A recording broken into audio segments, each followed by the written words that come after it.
I'm 29F, and the story starts when I met Mark at a friend's dinner party one Friday evening. The place was buzzing with chatter and clinking glasses, and I barely knew half the people there. Mark was standing near the kitchen, talking with the host. When our eyes met, he walked over, introduced himself with a confident smile, and started asking questions about my work as a freelance designer. There was an immediate spark. We kept finding each other in every room, standing a little closer each time, laughing a bit louder than everyone else. By the end of the night, he offered to walk me to my car, and when we got there, he pulled me into a soft kiss that felt like something out of a cheesy rom-com. It all moved so fast after that. Within 2 weeks, we were seeing each other almost every day. He'd pick me up from my apartment and take me to cute restaurants or invite me to his place to cook dinner. He always seemed so attentive, remembering the smallest things I'd mention, like how I loved sunflowers, so he'd bring a small bouquet every Sunday. Our weekends were filled with trips to the farmer's market, movie marathons, and drives to little towns nearby just to explore. 6 months after we started dating, Mark suggested a beach trip. He rented a small cabin right on the sand. The second morning there, he dragged me out of bed before sunrise and insisted we walk along the shore. I was cold and half asleep, but he was practically vibrating with excitement. Right as the sun peaked over the ocean, he got down on one knee, pulled out a small velvet box, and asked me to marry him. I was so surprised I almost fell over, but I said yes immediately. He picked me up and spun me around while the waves crashed behind us. It felt like a perfect moment. Meeting his parents a week later was less perfect. They invited us for dinner at their house. His mom opened the door with a polite smile, and his dad gave a stiff handshake. At first, everything seemed fine, but every time I brought up my design projects or clients, his mom's eyes would flick to Mark, then back to me with a tight smile. His dad kept changing the subject. They asked where I saw myself in 5 years, and when I mentioned wanting to grow my freelance business, his mom let out a quiet sigh and looked at her husband. It was small, but I caught it. As the wedding planning started, his mom offered to help with everything. It quickly turned into her making every single decision. She told me my ideas were cute but not practical, and that we needed a real wedding that would impress their family friends. I went along with it because I thought it would make things smoother. Every time I suggested something different, it got ignored. When I told Mark I felt left out, he said his mom just wanted the best for us and I should try not to stress. On our wedding day, right before I walked down the aisle, I overheard his dad telling someone that my dress looked too simple, almost plain. During the ceremony, he repeated it loudly enough that a few people turned to look at me. Mark just laughed it off, patting his dad on the shoulder, and kept the ceremony moving like nothing happened. I tried to focus on saying my vows and smiling for the photos, but it stung. After the honeymoon, we moved into a small house in a quiet neighborhood. I decorated the living room with bright pillows and paintings I made myself. Mark's parents started coming over almost every weekend without warning. They'd point out how the colors clashed or how I should have bought better furniture. Once, his mom even rearranged my kitchen cabinets while I was upstairs. When I came down and asked what she was doing, she said she was fixing them for me. The first family dinner we went to after moving in was awkward from the start. His sister made a joke about how I must be a gold digger because Mark paid most of the mortgage. Everyone laughed, including Mark, who looked down at his plate instead of speaking up. It felt like I was on my own at that table. During our honeymoon, Mark took calls from his mom every day. She asked him how he was surviving with my strange eating habits, like not eating meat. I could hear her voice on the other end of the line. He'd just roll his eyes and keep talking to her instead of telling her to stop. By the end of the trip, I felt more like a guest than a bride. When I landed a big client a month later, I ran to Mark to tell him the good news. He looked up from his laptop and said he thought I was just doing design for fun and didn't realize it was serious. I tried to explain why it was important, but he shrugged and went back to his emails. I adopted a golden retriever puppy named Sunny. Mark's parents came over and scolded me for wasting money on a useless animal. Later, they made a family group chat, adding me to it, and started posting memes making fun of my vegetarian meals. Mark would send laughing emojis instead of asking them to stop. On our first wedding anniversary, I set up a small dinner with candles and his favorite food. I waited hours. When he finally came home, he said he'd lost track of time at a poker night with his dad. I ended up putting the food away and crying alone. My friends stopped coming over because Mark's family would show up without warning and make things uncomfortable. Soon, it was just me in the house most days. One night, we went to his parents' place for game night. His brother joked that I probably couldn't read maps because I'm a woman. Everyone burst out laughing, and Mark slapped his knee, joining in. The breaking point came after a dinner when Mark's mom looked right at me and called me just decorative. Mark stayed silent, taking a sip of wine like he didn't hear a thing. That was when I realized I couldn't keep doing this. The week started with Mark telling me his parents wanted to have us over for a casual family dinner on Saturday. He said it like it was no big deal, but the last dinner hadn't exactly gone well, so I hesitated. He kept pushing, saying it would be good for everyone to be together. I agreed, thinking maybe he'd finally stand up for me if things went wrong again. Saturday evening, we pulled into his parents' driveway right as the sun was setting. Their porch light was already on, casting a yellow glow over the front steps. Mark rang the doorbell and his mother opened the door with a quick glance at me. She looked me up and down, focusing on my sundress, and her mouth tightened. She stepped aside just enough for us to enter, but didn't bother saying anything else. Mark walked in ahead, and I followed him into the living room where his father and sister were already sitting on the couch, drinks in hand. The table was set with fancy plates and tall glasses. Appetizers were spread out, cheese, crackers, slices of meat. I took a seat next to Mark. His father picked up a piece of steak, chewed loudly, and started talking about how important it was for a wife to know how to cook a proper meal. He looked straight at me and asked in a booming voice how I planned to raise kids if I couldn't even cook meat. Mark reached for his wine glass without saying a word. Mark's sister leaned back in her chair and brought up my freelance design work, saying she couldn't imagine how anyone could draw flowers all day and think it was a real job. She asked how many clients I had who paid enough to matter. Mark tapped his fingers on his glass, avoiding my eyes. I tried to answer, explaining a bit about my biggest projects, but Mark's father cut me off every few words, tossing out jokes about how easy it must be to sit at home doodling instead of having a real career. Each time he interrupted, his voice got louder, and his laughter spread around the table until everyone but me was smiling. Halfway through dinner, Mark's mother changed the topic by saying they needed to rehome Sunny, my golden retriever, because he was probably messing up the house I'd one day bring a baby to. She mentioned this out of nowhere, spooning mashed potatoes onto her plate like it was casual dinner talk. I looked at Mark, hoping he'd say something, but he kept his head down, swirling the wine in his glass. I leaned over and told Mark we should leave. He barely looked up and said we couldn't just walk out or his parents would be upset. He told me to sit back down. I sat quietly, my hands shaking under the tablecloth. A few minutes later, his sister pointed her fork at me, saying I must have brainwashed Mark into falling for me, because she couldn't understand why else he'd choose someone like me. She told him he needed to snap out of it before it was too late. Mark wiped his mouth with a napkin and said nothing. Mark stood up and raised his glass, telling everyone to toast to family harmony. His father lifted his glass high, his mother and sister followed, and they all clinked glasses while laughing. I didn't lift mine. I noticed Sunny through the glass door to the backyard, curled in a corner near a flower bed, whimpering softly. The sound cut through the laughter in the dining room. Mark's father dropped his voice and said if I was already this sensitive, I'd never last in their family. He let out a loud laugh, and Mark joined in, chuckling along with everyone else. I stayed seated, watching them laugh together. As soon as dessert plates were cleared, Mark said he'd drive us home. The car ride was dead silent, except for the hum of the engine. The streetlights passed over the windshield, each one making his face flash in and out of shadows. I tried to bring up how everything unfolded at dinner, but he kept his eyes on the road, saying I was overreacting. When we pulled into the driveway, Sunny's tail started thumping against the back seat.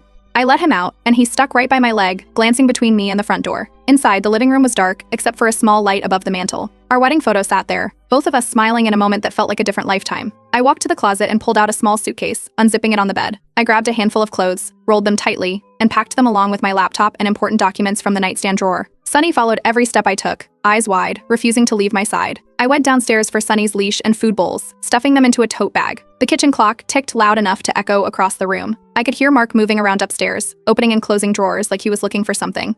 I placed the suitcase and tote bag near the front door, then stood still for a minute, staring at the wedding photo on the mantel. My eyes traced the details of our clothes, the flowers in my hair, the way Mark's hand rested on my waist. The silence in the house was heavy, like it was pressing down on my chest. Sunny sat down next to me, letting out a soft whine. I ran my hand along his fur, grabbed the suitcase handle, and took a deep breath. The decision was set in my mind. I wasn't going to sleep here tonight. I was leaving. I pulled the suitcase and tote bag to the front door, then walked back upstairs for the last of what I needed. I grabbed my phone charger, a small jewelry box with family heirlooms, and the folder with my birth certificate and social security card.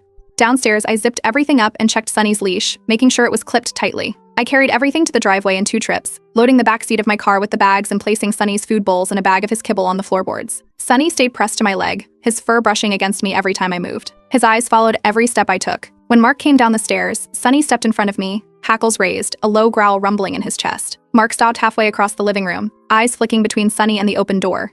He let out a short laugh, almost like he thought I was joking, and asked if I was really packing over a dinner. His voice bounced off the walls of the quiet house. He stepped closer, but Sunny didn't move aside. Mark paused, looked from the suitcase to my face, and told me I was being dramatic. His tone was flat, like this was just another small argument that would blow over in a few hours. I finished clipping Sunny's leash and picked up his favorite stuffed duck from the living room floor. I walked past Mark without a word, heading for the front door. He followed, voice rising as he told me to stop acting crazy. I placed Sunny in the back seat, shut the door gently, and walked around to the driver's side. Mark stood in the doorway of the house, arms crossed, eyes wide. I told him quietly that every time he stayed silent while his family mocked me, he made his choice. I told him I was making mine now. His mouth opened and closed. He stepped onto the porch, raising his voice as he said I was ruining our marriage over harmless jokes.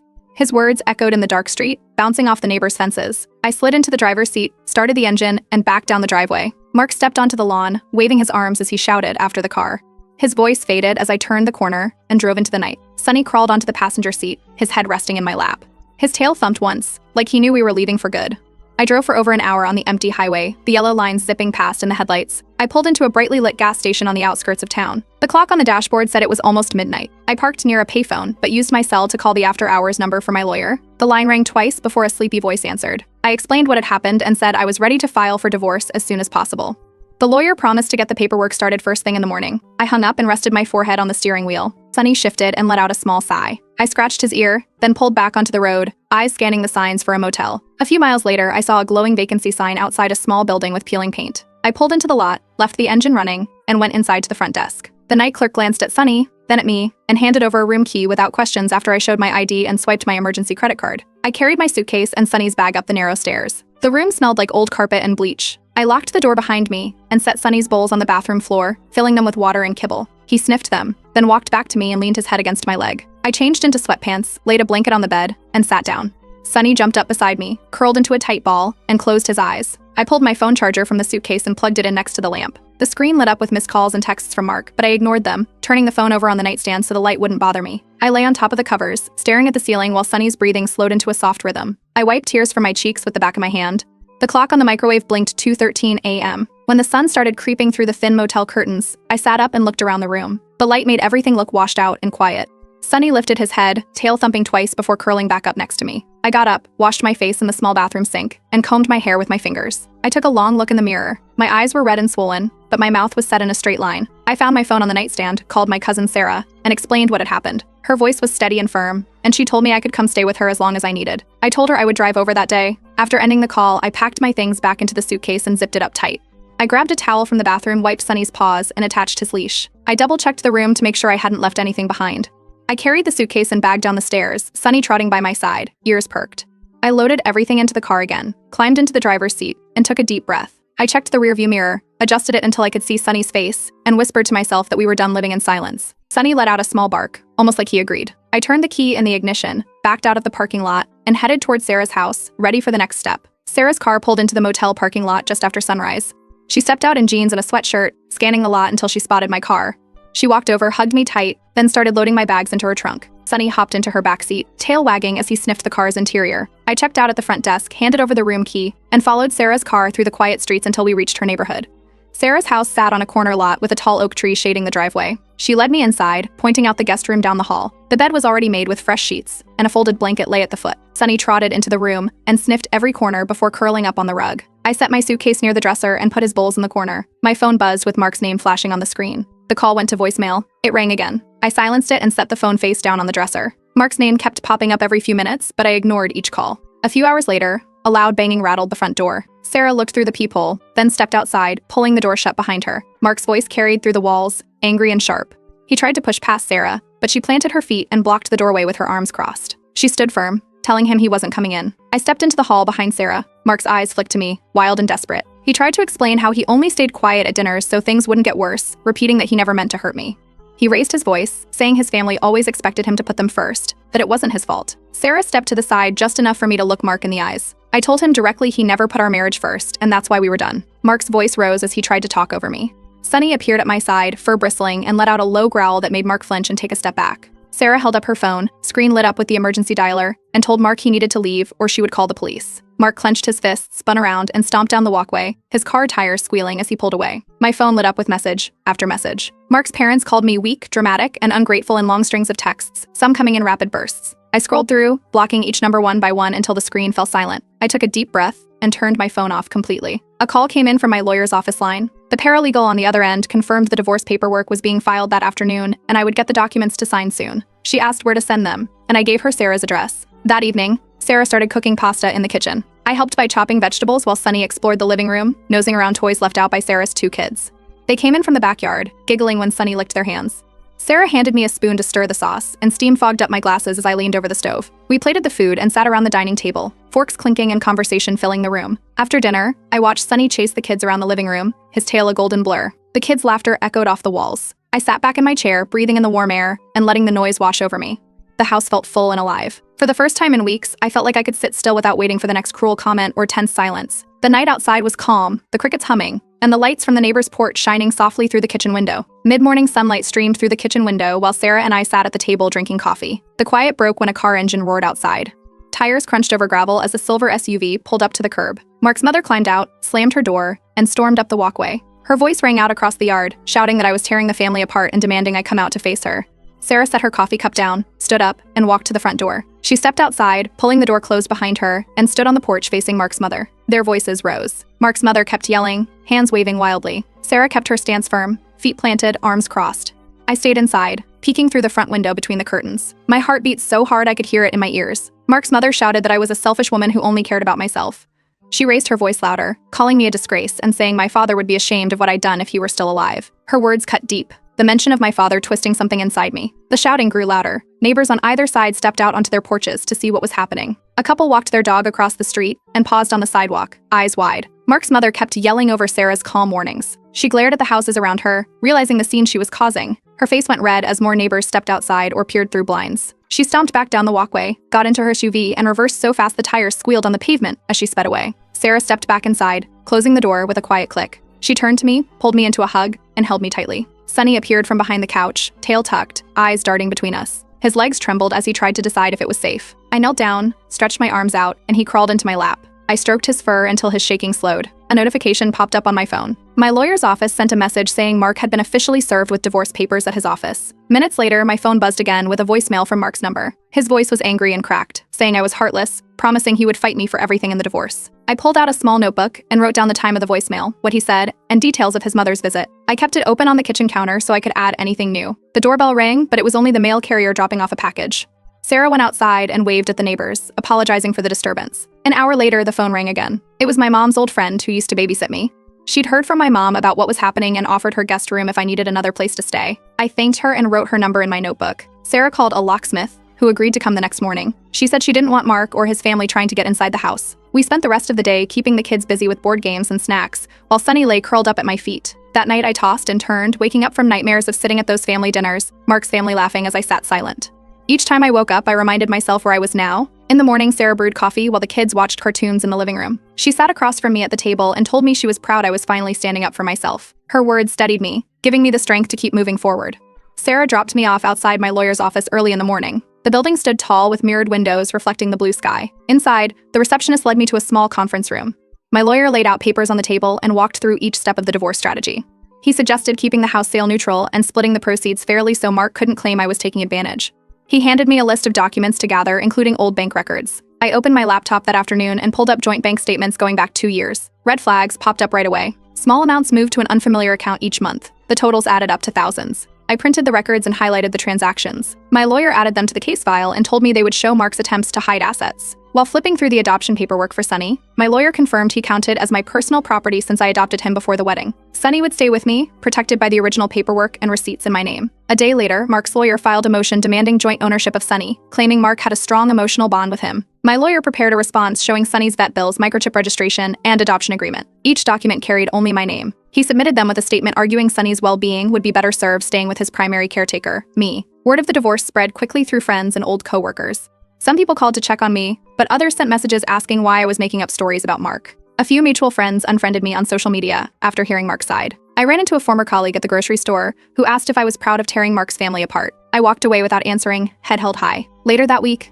my lawyer received a letter from Mark's attorney threatening a defamation lawsuit if I didn't retract what he called false claims about the way his family treated me. My lawyer read through it and laughed, telling me nothing I'd shared was false or exaggerated. He said they had no case and advised me to keep documenting every call, text, and interaction. One morning, I walked into the bank with Sarah by my side and met with the branch manager. I signed paperwork, closing our joint account. The teller transferred my portion of the balance into a new account under my name only. I walked out of the bank feeling lighter, knowing Mark no longer had access to my money. Back at Sarah's house, I spent the afternoon organizing papers into folders and labeling them with sticky notes. Sarah offered to keep them in a locked box in her closet. That night, we went to the courthouse together. The clerk helped us file paperwork related to the financial discoveries, and Sarah never let go of my hand until we stepped back onto the courthouse steps. At home, I microwaved popcorn, settled onto the couch with Sonny, and turned on an old black and white comedy. Sonny dozed with his head on my lap while I laughed at the silly jokes, feeling more relaxed than I had in weeks. Sarah walked by and smiled, shaking her head when she saw me giggling at the screen. The doorbell rang near bedtime. A delivery driver stood on the porch holding a huge bouquet of red roses. He handed it to me along with a card that read, "Let's talk." I walked straight to the kitchen trash can and dropped the flowers inside. I took out the trash bag, tied it tight, and carried it to the bin by the curb. Upstairs, I brushed my teeth, folded clean clothes, and placed them in neat stacks on the dresser. I turned off the light, climbed into bed, and pulled the blanket up around my shoulders. Sonny curled up at my feet, his soft breathing filling the room. I stared at the ceiling, listening to the quiet of the house, knowing each step I'd taken moved me further from Mark and closer to the life I deserved. The email from my lawyer arrived early in the morning with the subject line court date confirmed. The divorce hearing was set for just 2 weeks away, sooner than either of us expected. Papers went back and forth between the lawyers as my attorney gathered every piece of evidence. He uncovered another hidden account Mark had kept, with even more money siphoned away. Statements showing these secret transfers were submitted to the court, added to the growing file of Mark's financial misconduct. On the morning of the hearing, Sarah drove me to the courthouse. The parking lot was half full when I stepped out of the car with Sonny on his leash. Mark stood near the side entrance, eyes scanning the lot. He walked straight toward me, cutting me off before I reached the doors. His voice shook as he asked for another chance, words tumbling over each other as he tried to explain how things could still work out. I kept walking. He grabbed my arm, and I pulled it free, telling him there was nothing left to discuss. He froze when I said I was done letting him and his family treat me like I didn't matter. Inside the courtroom, the judge listened to both sides. Bank statements, emails, and call logs were spread across the table in front of my lawyer. The judge looked through the paperwork, stopping to ask Mark's lawyer about the hidden accounts. Mark's face flushed red as his lawyer admitted they couldn't explain the missing money. The judge ruled that the financial dishonesty worked in my favor when splitting assets. The paperwork for Sunny came next. The judge reviewed adoption documents, vet receipts, and photos showing me with Sunny from the time he was a puppy. The judge ruled that Sunny would stay with me permanently, citing the clear evidence that I had been his sole caregiver. Later that afternoon, both lawyers met in the hallway to finalize the house sale. The agreement was set to sell the house and split the money evenly. My lawyer confirmed I'd get my share wired directly into my account, giving me enough for a deposit on a new place. I stepped outside the courtroom as Mark's parents glared from across the hall, whispering to each other. I walked past them without slowing down, eyes forward, Sunny trotting at my side. The sunlight felt warm on my face as I stepped into the parking lot. Sarah pulled up, leaning across the seat to open the door. She wrapped me in a hug when I climbed in, tears welling up in both our eyes as she told me how proud she was. We drove away with the windows down, the wind rushing through Sunny's fur as he stuck his head out, tongue lolling. 3 days later, I signed a lease for a small 2-bedroom apartment with a fenced backyard. Movers helped carry in boxes, while I arranged each room just the way I wanted. On my first night there, I made pasta, lit a single candle on the table, and toasted with sparkling water. The apartment smelled of fresh paint and new beginnings. The next morning, I updated my emergency contacts to include only Sarah, my lawyer, and the friends who had supported me. The sunrise spilled gold across the backyard as I sat on the porch with Sunny curled beside me. The quiet was comforting. Birds chirped from the trees, and the sky glowed softly. I felt ready for whatever came next, free and stronger than ever before.